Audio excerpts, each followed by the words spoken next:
Right, chosen. Right. No, basically, it's um, this is it's not a lecture. It's literally just explaining format and how not to be a twat, basically. But we all know that anyway. Basically, obviously with the race format, what are you waiting? Have I done that? Cool. That's fine. Yeah, basically the race format, it's the usual stuff. 90-minute races. Uh, the 2 hours, we're going to have two this season. One's going to be Le Mans, obviously, that we know for the season opener, and Daytona. Pick Daytona because I'm not doing 2 hours of the North Life again. Bobson as usual, Here it guys. was.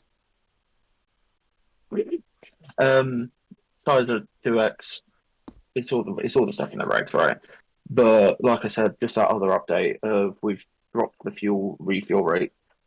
A to give us a break during the pit because I think you get about a minute in the stop. And B, it's a bit more in line to what it was in 2016. Also, weather's on.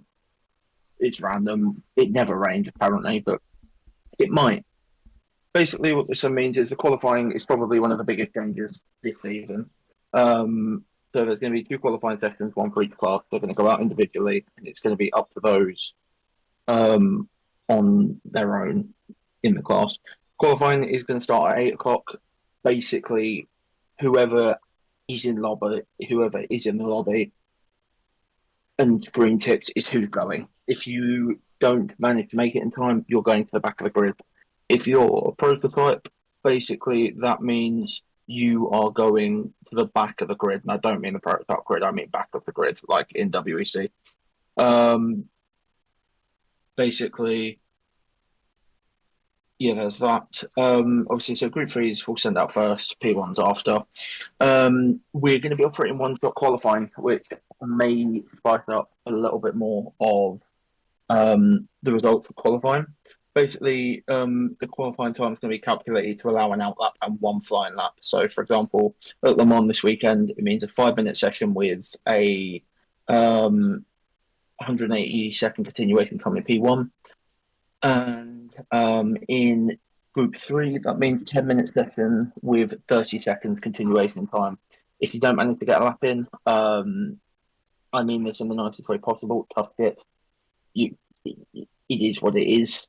You know, there'll be other chances. However, if there's been a time miscalculation, I mean, in the fact that there's too much time, please only set one flying lap. You know, respect the fact that we're running one shot qualifying. We don't need to start banging in lap after lap if the time allows for it.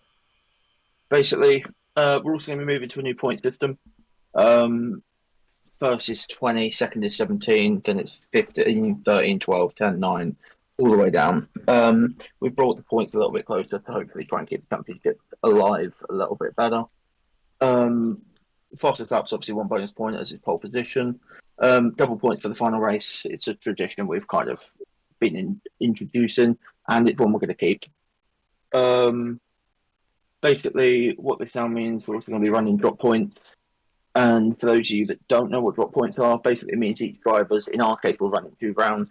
Each driver's two worst results, including missed races, all low scoring finishes, will be removed from their total points at the end of the season. There's one caveat on that. If you are disqualified from a race, you do not count that as a drop. Yes. But yeah, the system should allow drivers to recover from poor performances because we've noticed that one race in previous championships would kill you, and if you've missed a round because of real life, it would just kill your championship in the foot, and that's not what we're trying to do. Other than that, I think that's my end done. So it's now Sinister's on don't be a dick. Oh, sure, throw me under the bus. Okay, this is a overtaking blue flag etiquette portion. Everybody's driven in the same class of car, and overtaking lap people, slower drivers. You know, you're driving in an equal car, so it's a little bit easier to do. We're going to be out here driving with cars that are 30 to 40 miles an hour faster down a straightaway can overhaul somebody coming out of the corner in like 3 seconds. Blue flags are just an advisory to the slower cars. It is not a get the hell out of my way, I'm coming through. It is just to tell the GT3 guys, hey, you've got a faster car coming up behind you. Keep one eye on the mirror. That is all it is for. When it comes to quote unquote moving out of the way of the prototypes, GT3 drivers, hold your line. You hold your line going into the corner, you hold your line going through the corner, you hold your line exiting the corner. Unless that prototype is directly alongside you when they go into a corner with you, they're going to end up sitting behind you waiting for the exit. And we all know that we enter a corner high, we go low through the apex for most corners, and we exit high. Prototype guys know this, and they're going to wait until, if they're smart, they're going to wait until the exit of the corner, cut to the inside, and go past you on the acceleration. Down the straightaways, you see a prototype coming up behind you, hold your line, don't move. Prototype guys are going to use your slipstream for as long as they can before they dart out from behind you and go on past. By the time, if you see a car coming up behind you that quickly, you're going to think, oh God, I got to get out of his way. And you're going to want to move over out of the line that you're in. By the time you decide to do that, that prototype's already made the decision. He's going to go around you. You're going to move over, and that's where the accidents happen. So I cannot stress this enough. Hold your line, hold your normal racing line. If you're racing with another car, it is up to the responsibility of the prototype drivers to get past you guys safely without contact. That is something I cannot stress enough. Just pretend that we're not there for the most part. Penalties when it comes to multi-class racing, prototype guys, do not dive.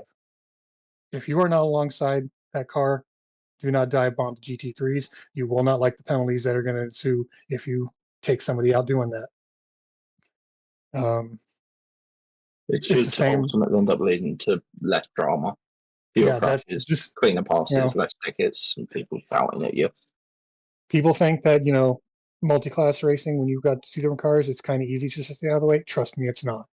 I've driven the slower cars in real life, and having, Trans Am class cars with 800 horsepower come screaming up behind my little SRF, and I'm like, oh shit. I had a couple of close calls early on. It's just, they keep telling you to be predictable, hold your line. That's how it works. I know everybody's here has watched multiclass racing on TV. You've seen these guys in the GT cars. They don't move around much when they know they got prototypes coming up behind them. It's easy for the Group 3 drivers. It's pretty much pick your line, don't zigzag. Make sure, this is the biggest thing, be predictable. As soon as, so with the difference in headlights, all GT3s need the yellow light. This basically means at night, for the sake of GT3 drivers, if you see a set of white headlights coming up behind you, you know it's a prototype. And we need to make sure that we are running the yellow light for this purpose. You see white lights, it's a prototype. Basically means whack your radar on and just keep an eye. In the event that for some reason you do need to move offline, um, make sure your indicators are mapped and indicate to the P1 car where you are going, not where you want the LMP to go, where you are going. Likewise, what not to do, don't block. For the love of God, just don't. Obviously, don't freak out. Like Sin said, we're about 40 miles an hour faster. We will come up on you very quickly, but panicking is where incidents happen. And somehow, if you decide to be peak Michael Schumacher and attempt to race LMP1s, you're only going to rate your own race. Yeah, we know when we come up behind you guys, if we see a couple of GT cars right next to each other, we know you guys are going to be fighting for position. We're going to look for the easiest way around without interfering with that. Yeah. And then the same one for the P1 drivers that are here. It's easy what we need to do. It's patient. It's just a game of patience. We're a lot faster. For us, that's exactly what it is, because we know that we shouldn't be diving the slower cars in the corners. We know that any decent straightaway, we're just going to go on by you. Yeah, be patient with fasters. Don't expect threes to jump out your way. Try your overtake, preferably on the straights or where it's safest.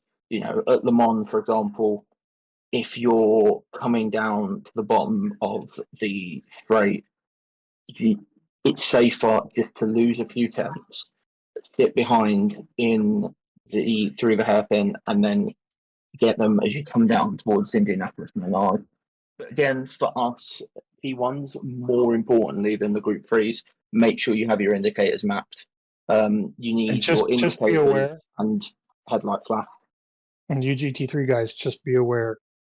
Some of these faster, high speed sweeping corners, like the big right hander at Fuji, you know, let's take Big Willow's big ending turn. We have the downforce to pass you on the outside.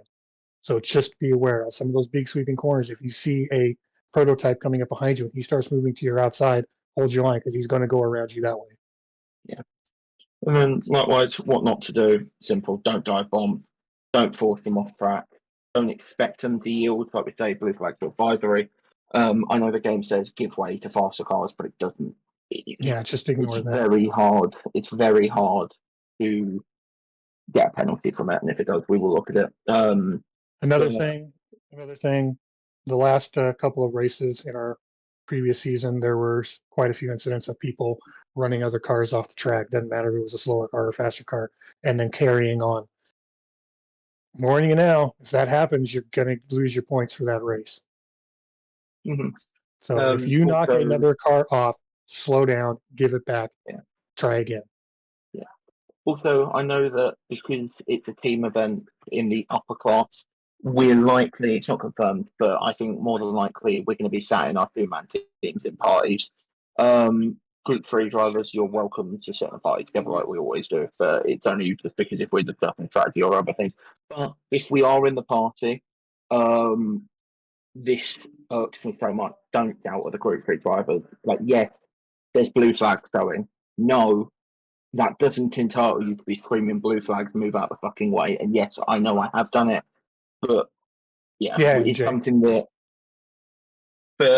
we need to work on. Yeah, I I think think the difference there. I think the difference there, though, MJ, is when you were shouting blue flags before, we was all in equal machinery, whereas now yeah, we're going to have such a massive pace advantage down the straights and in the corners that yeah, we don't need to rush it as such. yeah, and yeah, if anyone has any questions about anything, we've got. I'm pretty sure if you're on PC or even on mobile in the top right, there is a like request to speak, and then you can ask a question or just try it in the chat, and we'll answer them. Other than that, you may all politely fuck off if you don't have anything else to.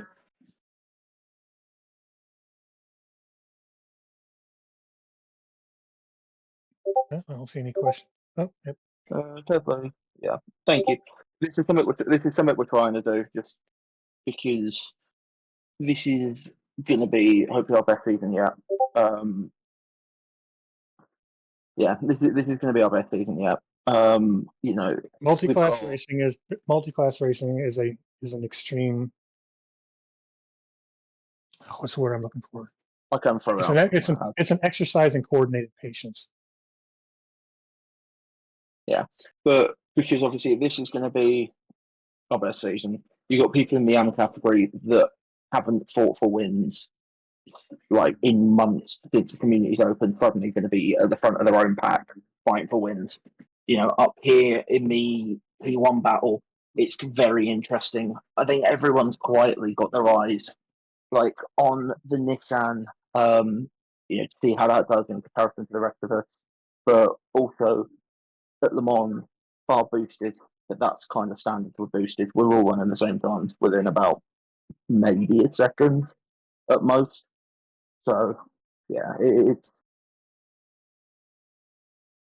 going to be good. Basically, if anyone doesn't have any other questions, then yeah, you can very happily enjoy your evening. I'm going to throw up a GTC practice lobby, and anyone here is welcome to join.